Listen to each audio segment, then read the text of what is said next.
नमस्कार। आप देख रहे हैं क्यूआई और मैं हूं प्रवीण झा। रोज की तरह आज बात फिर असम विधानसभा चुनाव की करेंगे। और असम में कहा यह जा रहा है कि कांग्रेस काफी परेशान है, क्योंकि कांग्रेस के कई सारे विधायक इधर से उधर हो गए। यहां तक कि सांसद इधर से उधर हो गए। यानी इधर से उधर होने का मेरा मतलब है कि बीजेपी में चले चले गए। और एक तो बोरदोलाई जो हैं, जो सांसद हैं कांग्रेस के थे, वो तो भारतीय जनता पार्टी में शामिल होकर इस बार वो चुनाव भी लड़ रहे हैं, विधानसभा का चुनाव लड़ रहे हैं। कमाल बात देखिए कि सांसद होते हुए भारतीय जनता पार्टी में जाते हैं और विधानसभा का चुनाव लड़ते हैं। आखिर ऐसा क्यों हो रहा है? कांग्रेस के अंदर इस प्रकार से बगावती स्वर क्यों पनप रहे हैं? क्यों वहां से लोग बगावत करके दूसरी पार्टी में जा रहे हैं? आखिर कांग्रेस में क्या गौरव गोगोई से जो है वो वहां के जितने नेता हैं वो क्या नाराज हैं क्या? हालांकि गौरव गोगोई तो कह रहे हैं कि इस बार जो है वो 90-95 सीट जीत करके सरकार बनाने जा रही है कांग्रेस वहां पर।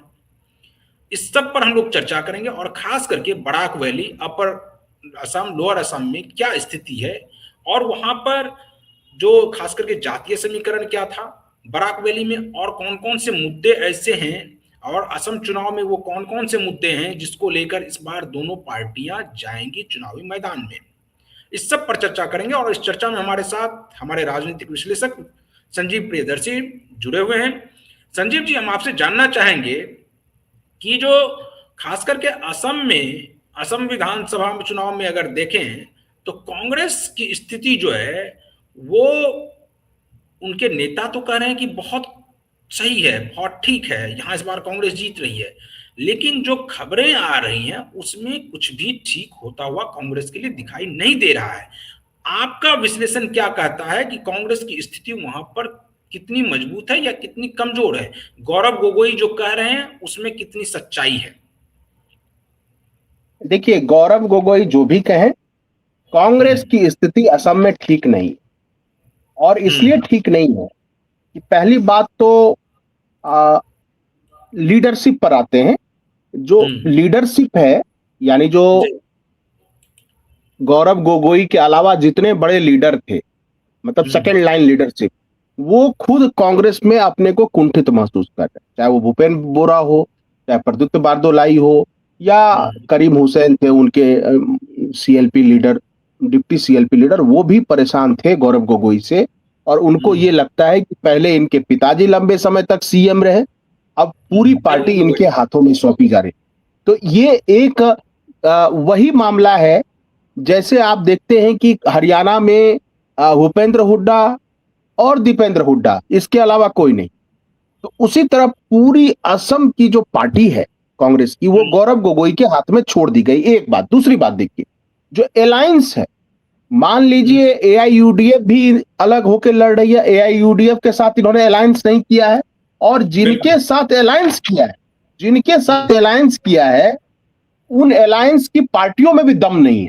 जैसे राइजोर दल जो अखिल गोगोई की है, उनके साथ अलायंस किया, वो उनका प्रभाव एक दो सीटों पर सीमित है। और असम हम्म। जातीय परिषद देखिए, वो असम गण परिषद का मुकाबला नहीं कर सकती। जो प्रफुल्ल महंता की पार्टी थी असम गण परिषद, और असम हम्म। गण परिषद बीजेपी के साथ है। यानी असमिया पहचान वाली पार्टी, असम गण परिषद, जिसका अपर असम, लोअर असम, मिडिल असम, इसमें अच्छा खासा प्रभाव है। और हम्म। ट्राइबल बेल्ट में, बोडो ट्राइबल बेल्ट में कोई पार्टी नहीं है कांग्रेस के साथ। हम्म। यूपीपीएल भी अभी तक वो लगता है अलग ही चुनाव लड़ने का मन बना रही है। तो अभी देखिए कि बीजेपी का जो अपना चेहरा है, लीडरशिप बहुत ही हम्म। स्ट्रांग लीडरशिप है। पोलराइजेशन बहुत ही ज्यादा है वहां पे। मतलब मियां मुस्लिम का मतलब ये होता है, हम्म। उसका मतलब नॉन असमीज मुस्लिम को वहां मियां मुस्लिम कहते हैं। जो मैंने कल भी ये बोला था कि हम्म। नॉन असमीज स्पीकिंग जो मुस्लिम है उनको मियां मुस्लिम कहते हैं, और जो असम के मूल मुस्लिम है उसको असमी मुस्लिम कहते हैं। तो हम्म। सरकार का ऐसा कहना है कि 50,000 एकड़ जमीन पर जो मियां मुस्लिम, यानी जो बांग्ला स्पीकिंग हो, या वो बांग्लादेश से आए हुए हों, या पश्चिम बंगाल से आए हुए, उनके अवैध कब्जे को हटाया गया, यानी सरकार की जमीन, जंगल की जमीन, 50,000 एकड़ जमीन खाली की गई। तो निश्चित रूप से लाखों जो घुसपैठिए वो बाहर गए हैं, और उसको उपलब्धि बताती है हेमंता विश्व शर्मा की सरकार कि हमने असम की असमी संस्कृति को राष्ट्रवाद से जोड़ा गया है, हिंदुत्व से जोड़ा गया है, उस फोल्ड में ट्राइबल्स को भी लाया गया है, और टारगेट पर है मियां मुस्लिम, नॉट असमी मुस्लिम। असम के भी जो मुस्लिम है उसमें कुछ हिस्सा इनको वोट करता है। हेमंता विश्व शर्मा को क्यों वोट करता है? क्योंकि लैपटॉप देना हो मुस्लिम बच्चों को या स्कॉलरशिप देना हो, वो बार बार ये कहते हैं कि मौलाना बनने से बेहतर है डॉक्टर बनिए, हम डॉक्टर बनाने के लिए आपको पढ़ाएंगे, स्कॉलरशिप भी देंगे, हर चीज देंगे। और इसीलिए कई बार बदरुद्दीन अजमल जो AIUDF के हैं, उन्होंने तारीफ कर दी है हेमंता विश्व शर्मा। तो आप देखिए कि कई पिच पर खेल रही है बीजेपी। बीजेपी के पास एक कलेक्शन ऑफ लीडर्स है लोकल, चाहे वो अब ट्राइबल्स लीडर कहिएगा, हग्राम मोइलरी हैं, और AGP असम गण परिषद असमी संस्कृति को रिप्रेजेंट करने वाला वो पार्टी है। इसके अलावा सर्बानंद सोनोवाल एक बड़े ट्राइबल लीडर हैं, और हेमंता विश्व शर्मा, ऊपर से मोदी जी, अमित शाह जी। तो एक आप देखिए कि एक Galaxy of leader, national level के भी और रीजनल लेवल के भी लीडर बीजेपी के पास मौजूद है। और वहां कांग्रेस में क्या हो रहा है, केवल गौरव गोगोई हैं, और इस बार गौरव गोगोई लोकसभा सीट जोरहाट से वो सांसद हैं, और जोरहाट के विधानसभा सीट से वो चुनाव भी लड़ रहे हैं। कांग्रेस की लिस्ट में उनका भी नाम है। तो जो फाइट हो रही है, कहिए हेमंता विश्व शर्मा भारी पड़ रहे हैं। पहली बात तो चेहरे के आधार पर या करिश्मा के आधार पर, जो करिश्मेटिक लीडरशिप है वो गौरव गोगोई पर भारी पड़ रहा है। दूसरा जो मुद्दा है, जो पोलराइजेशन का है, कि मियां मुस्लिम से मुक्त कराना है असम को, और ये आज का मुद्दा नहीं है।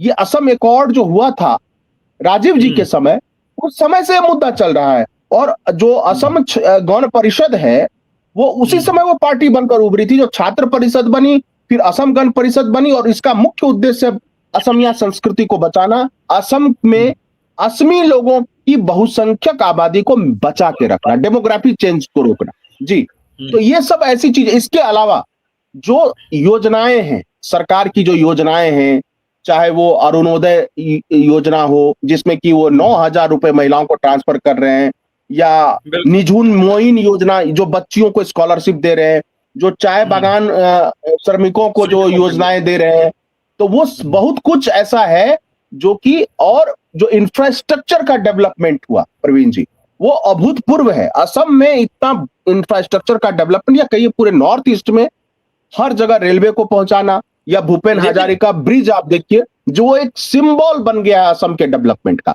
गुवाहाटी का जो एयरपोर्ट बना है, उसकी तुलना हो रही। ये सब संजीव जी, आपने ये सब तो सही कहा कि वहां पर जिस प्रकार से विकास के कार्य हुए हैं वो अभूतपूर्व है। और खास करके जब प्रधानमंत्री नरेंद्र मोदी बने थे, उसके बाद से लगातार जो है पूर्वोत्तर के राज्यों पर उनका विशेष ध्यान रहा भी था।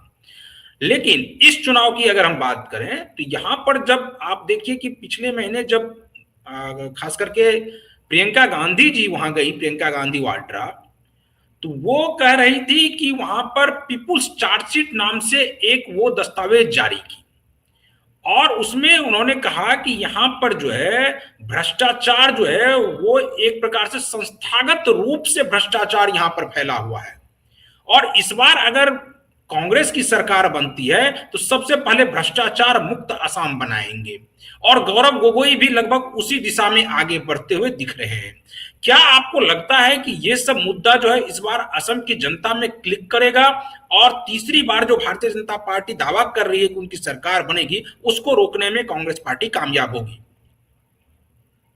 नहीं, देखिए, पीपुल्स चार्जशीट उन्होंने जारी किया है, वो सही है, लेकिन मेरा ये कहना है कि विपक्ष अभी पीपुल्स चार्जशीट जारी कर रहा है जब अगले महीने इलेक्शन होने हैं।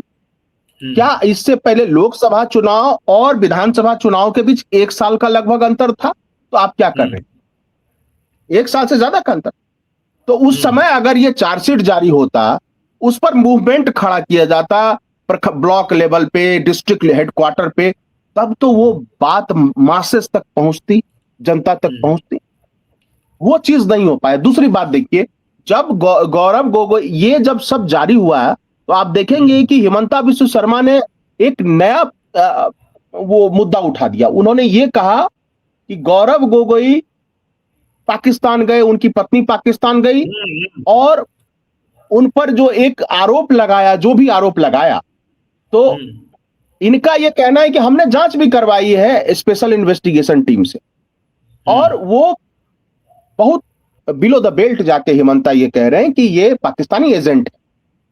और चूंकि गौरव गोगोई ने भी ये मान लिया है कि वो 7-8 दिन पाकिस्तान में रहे हैं, तो और एम्बेसी में जो फोटो जारी हुआ था कि पाकिस्तान के झंडे के बगल में बैठे हुए हैं, तो इनसे इमेज जो है खराब हुई है निश्चित रूप से।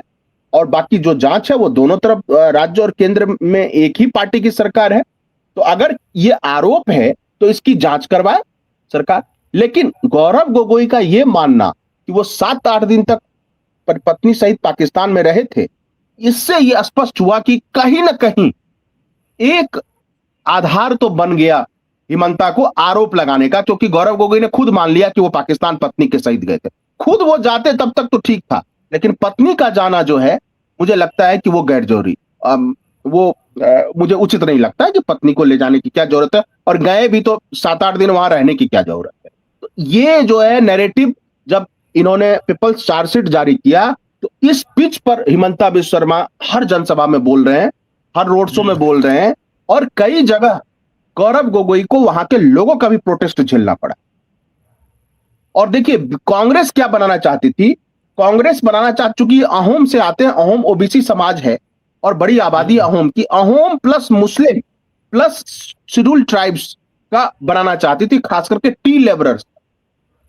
लेकिन मुझे लगता है कि आप 15 दिन पहले ही सारा समीकरण की मैपिंग करेंगे और 15 दिन में सोचेंगे वो जमीन पर उतर जाए, ऐसा नहीं होता। और ये बिहार में हम देख चुके हैं, बिहार में देख चुके हैं कि बहुत सारी बातें कहेंगे, लेकिन कोई भी गवर्नमेंट जब होती है और उसकी बहुत सारी ऐसी योजनाएं होती, इसीलिए तो ममता बनर्जी से बार बार बीजेपी हार जाती है बंगाल में, क्योंकि ममता बनर्जी की अपनी योजनाएं हैं, अपनी लोकप्रियता है। और जब आप सत्ता में होते हैं तो आपके पास एक मशीनरी होती है, मसल्स पावर होता है, वो कांग्रेस लूज कर रही है कहीं ना कहीं। और चूंकि आप एक नेता पर निर्भर हो गए गौरव गोगोई पर, उनके साथ दूसरा बोरा समाज का कोई नेता नहीं है, कास्ट असमीज का नेता नहीं है, मुस्लिम में भी कोई बहुत बड़ा चेहरा नहीं है उनके पास कांग्रेस। तो ये सारा कुछ दिखाता है कि कांग्रेस एक तरह से कमजोर शुरुआत की है। अब नतीजे बताएंगे क्या होता है, लेकिन निश्चित रूप से मेरा मानना है कि बीजेपी को स्पष्ट लीड है इस चुनाव में। जी संजीव जी, आजकल एक मुद्दा और हावी हो गया है, खास करके असम में, और वो है जुबिन, जो खास करके वहां के गायक हैं, उनकी जो मौत हुई है, उसको लेकर पूरा सोशल मीडिया एक प्रकार से भरा पड़ा हुआ है कि उनकी मौत को बहुत बड़ा मुद्दा इस चुनाव में बनाया जा रहा है कि उनको न्याय नहीं मिल रहा।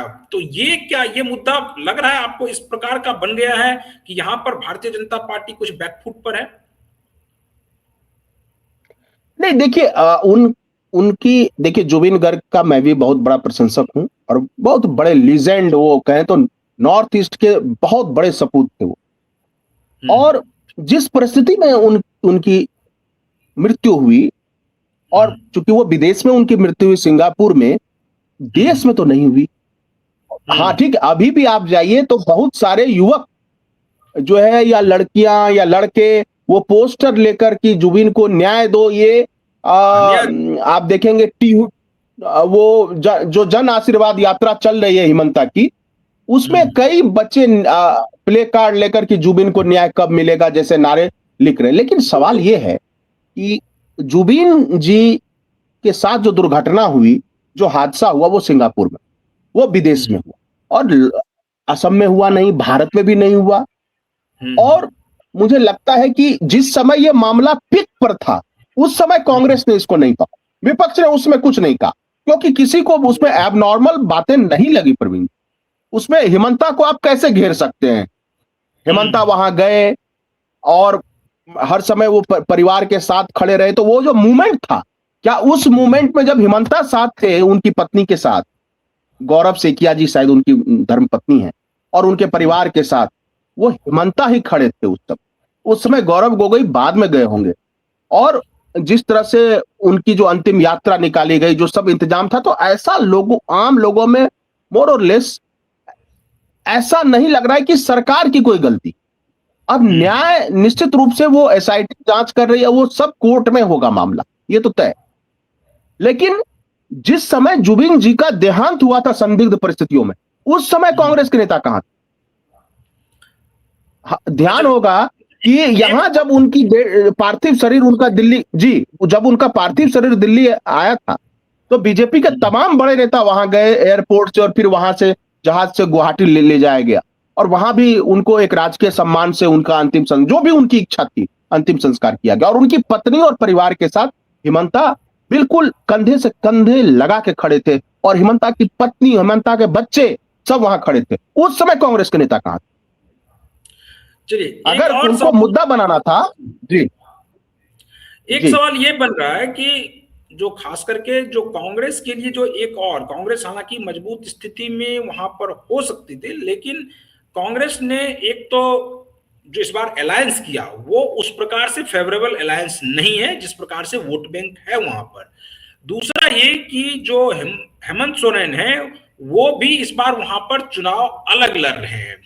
तो क्या आपको लगता है कि हेमंत सोरेन के अलग लड़ने से, हालांकि हम लोगों की चर्चा इस पर हुई है कि अगर वो अलग लड़ते हैं और कुछ वोट कटता है तो उससे कांग्रेस को कुछ फायदा ही होगा, लेकिन कुछ जो वहां पर जो चर्चा है, और खास करके मैं बहुत सारे लोगों की रिपोर्ट देख रहा था, उसमें ये कहा जा रहा है कि अगर एक साथ कांग्रेस और हेमंत सोरेन यानी कि जेएमएम एक साथ चुनाव लड़ती तो इसका फायदा कांग्रेस को होता, जो अब होता हुआ नहीं दिख रहा है। अच्छा देखिए, मैं इस पे ये कहना चाहता हूँ, हेमंता जो है वो वैसे ड्रम हो गए हैं कि जब बिहार में आता है तो बजा के खूब ड्रम बजाते हैं इलेक्शन से पहले, उसके बाद उनको एक टिकट नहीं मिलती है, एक सीट नहीं मिलती है हेमंता को। और खास करके जो मनिहारी और कटोरिया, 2 शेड्यूल ट्राइब्स की सीट थी, उसमें एक भी नहीं मिला, बिल्कुल एक भी नहीं मिला। ठीक है, अब उनको असम ले जाके घुमाया गया। विश्वनाथ जिले की जनसभा हमने कवर भी की थी, देखी भी थी पूरी। तो उसमें जो मुद्दे उठाए गए, उस मुद्दों की चर्चा तो हम कर चुके। वही एसटी का दर्जा होना चाहिए, जमीन के आवास का पट्टा होना चाहिए। लेकिन अलायंस कब होगा? अलायंस कब होगा? मान लीजिए आप 4 सीट तो दो, कम से कम 5 सीट तो दो। अब ये 31 सीट मांग रहे हैं हेमंता भी। 31 सीट तो कांग्रेस नहीं दे सकती किसी भी कीमत पे, 4-5 सीट दे सकती है। अच्छा, डर ये है, होता क्या है कि मान लीजिए बीजेपी सबसे बड़ी पार्टी के तौर पर तो उभरेगी भी, ये तो तय है। कल को जेएमएम कोई राष्ट्रीय पार्टी नहीं है, क्षेत्रीय दल है, वहां उनका सिंबल अलग होगा। ये यहां वाला झारखंड वाला सिंबल नहीं होगा जेएमएम का, वहां कुछ और सिंबल मिलेगा। तो वो दल बदल करवाना, जो भी मुख्यमंत्री बनेगा वो भी हेमंता जैसा पावरफुल आदमी, अगर कम बहुमत आने के बाद भी लार्जेस्ट पार्टी के तौर पे अगर वो मुख्यमंत्री बन गए तो उनकी पार्टी, वो जो भी जीत के आएंगे जेएमएम के, वो चले जाएंगे वहां। ये तो होता ही रहा है। अरुणाचल में तो पूरी जेडीयू एक दिन मोड़ के चली गई थी। और इस खेल में हेमंता माहिर है, इस खेल के वो जादूगर हैं। इसलिए भी कांग्रेस ये कह रही है हेमंता से कि आप प्रचार कीजिए, आप अपने कैंडिडेट हमारे सिंबल पे लड़ा दीजिए, ताकि भविष्य में वो कांग्रेस के उस पे लड़ते तो उनके टूट के जाने की संभावना बहुत कम होगी। हालांकि कांग्रेस के 3 सांसद में से तो एक सांसद टूट के चले, प्रद्युत बारदोलाई। तो कांग्रेस अपने सांसद नहीं बचा पा रही है, भूपेन बोरा जैसा बड़ा ओबीसी लीडर नहीं बचा पा रही है कांग्रेस। तो इनके विधायक कैसे बचेंगे अगर जीत भी जाते हैं हेमंता के? और अगर हेमंत सोरेन, देखिए इसमें यह भी खतरा है, अगर कांग्रेस के सिंबल पे लड़े भी हेमंता के कैंडिडेट, हेमंत सोरेन के, तो एक बात है कि हेमंत सोरेन जब भी जाएंगे इस इलाके में, ये टी लेबरर्स वाले इलाके में, ये बार बार क्या बोलेंगे कि हमको एसटी का दर्जा देना है। और अगर ये बोलेंगे तो कांग्रेस को जो भी दूसरे एसटी का वोट मिलना है वो भी नहीं मिलेगा। जैसे मैं एक उदाहरण देता हूं, जैसे ये इससे समझ में आएगा, जो पान जाति के पान, चौरसिया, बरई, ये जो जातियां थी यहाँ आईपी गुप्ता वाली बिहार में, वो एससी दर्जा था, बिहार सरकार ने एससी का दर्जा दे दिया था, सुप्रीम कोर्ट ने क्वैश कर दिया। अब देखिए उस पर जेडीयू कुछ नहीं बोली, बीजेपी कुछ नहीं बोली। क्यों? क्योंकि दूसरे एससी नाराज थे। और ये भी एक कारण था, जब आईपी गुप्ता गए आरजेडी के साथ अलायंस में, तो दूसरे एससी समाज ने एनडीए को वोट दिया। उनको लगा कि एससी समाज में एक और जाति घुस जाएगी तो कंपटीशन बढ़ जाएगा। तो ये रिजर्वेशन का मामला जो होता है वो एक पतली सी डोर पे घाटी को पार करने जैसा है। पतली सी डोर पर बिना सहारे के आपको 2% वोट मिल सकता है, 10% वोट आपका जा भी सकता है। तो ये खतरा है, ये खतरा है। अगर हेमंत सोरेन को आगे करके लड़ेंगे और ये हर जगह जाके एसटी एसटी का दर्जा कहेंगे हम देंगे सत्ता में आने पर, तो दूसरे जो एसटी समाज के लोग हैं, जैसे मणिपुर में आप देखिए बड़े बड़े दंगे हो गए मणिपुर में, मैतेई और कुकी में। यही तो था, कुकी एसटी का दर्जा हासिल कर चुके हैं। जब हाईकोर्ट ने बोला कि मैती को भी एसटी का दर्जा दीजिए तो कुकी ने वो कर दिया, लड़ाई शुरू कर दी। फिर मैतेई भी मैदान में आ गए और 1-2 साल तक मणिपुर जलता रहा। तो रिजर्वेशन इतना सेंसिटिव इशू है कि आप किसी को हाँ या किसी को ना नहीं बोल सकते। इतने लंबे समय से संजय निषाद यूपी में और बिहार में मुकेश सहनी निषाद को एससी में शामिल करने की मांग कर रहे हैं, लेकिन ना बसपा कुछ बोलती है, ना सपा कुछ बोलती है, ना बीजेपी कुछ बोलती है, क्योंकि उनके एससी वोटर चले जाएंगे। निषाद आएंगे कि नहीं आएंगे इसकी गारंटी तो है नहीं। एससी वोटर नाराज होकर चले जाएंगे कि 6% लोगों को आपने एससी में अलग से जोड़ दिया। तो बहुत सारी बातें हैं। राजनीति में कोई एक पक्ष नहीं होता, उसके कई पक्ष और कई पहलू होते हैं। आपको बैलेंस करके चलना होता है और वो मुझे दिख रहा है कि वो बैलेंस अभी बीजेपी प्लस एनडीए में असम में है, वो संतुलन। और वही बैलेंस बंगाल में ममता बनर्जी के पक्ष में है कि सामाजिक समीकरण भी है, कास्ट इक्वेशन भी है, अपर कास्ट हिंदू भी उनके साथ है, मुस्लिम भी साथ है, महिलाएं भी साथ है। और जो government scheme direct benefit transfer की वो महाराष्ट्र, मध्य प्रदेश, हरियाणा, बिहार, झारखंड हर जगह चला है, तो वो असम और बंगाल में भी चलेगा। जी बिल्कुल। चलिए तो संजीव जी, तो आज हम लोग इस डिबेट को यहीं पर खत्म करते हैं। कल किसी और मुद्दे के साथ फिर हम लोग हाजिर होंगे। तो जो दर्शक हमारे साथ बने हुए इस वीडियो को फटाफट शेयर कर दीजिए, कमेंट आप जरूर कीजिए। अगर आप इस वीडियो को यूट्यूब चैनल पर देख रहे हैं तो चैनल को सब्सक्राइब कर लीजिए और वीडियो को शेयर कर दीजिए। अगर आप फेसबुक पेज के जरिए वीडियो देख रहे हैं तो पेज को फॉलो कर लीजिए और वीडियो को अपने वॉल पर शेयर कर दीजिए, कमेंट करते रहिए आपको ये डिबेट कैसा लगा। मुझे दीजिए अनुमति, बने रहिए क्यू वाइब के साथ। नमस्कार।